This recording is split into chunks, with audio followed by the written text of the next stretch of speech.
And for more on today's primaries, let's bring in Scott Tranter. He's an advisor with NewsNation partner Decision Desk HQ. Good morning to you. Good to see you. What kind of impact has former President Trump had on the primaries in Alaska and Wyoming? And more broadly, is he helping or hurting candidates?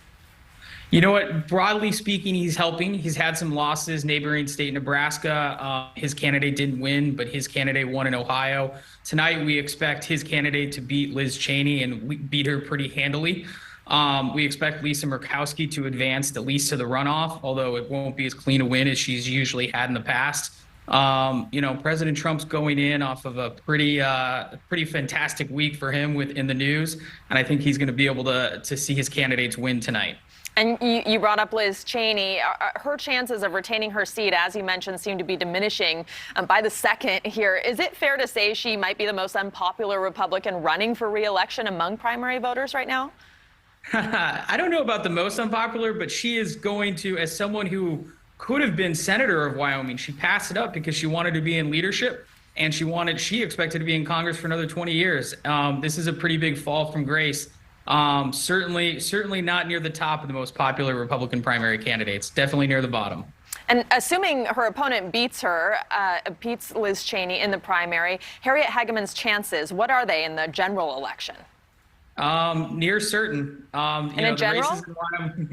The races in Wyoming tend to be in the primary. If she wins the primary, she's probably going to win the general. Okay. Another Trump critic we've been talking about, Lisa Murkowski in Alaska, facing a challenge from a pro-Trump candidate there. Do you think she'll survive this primary effort?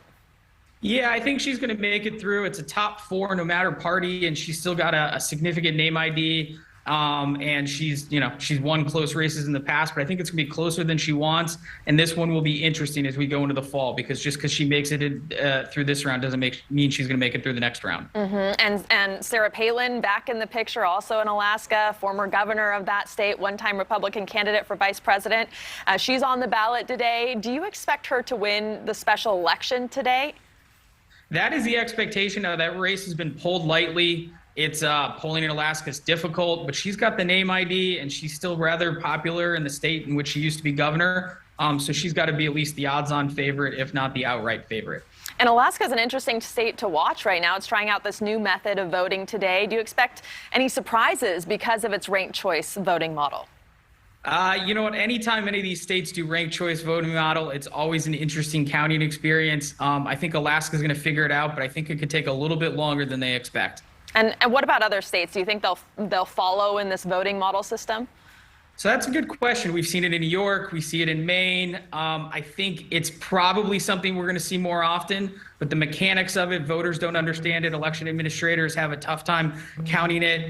It's going to take a little bit longer than most people think, and I think we will see it in some states, but not all.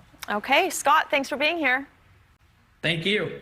Thank you for watching. Go to newsnationnow.com to find NewsNation on your television provider. And don't forget to click the red subscribe button below to get more of NewsNation's fact-driven, unbiased coverage.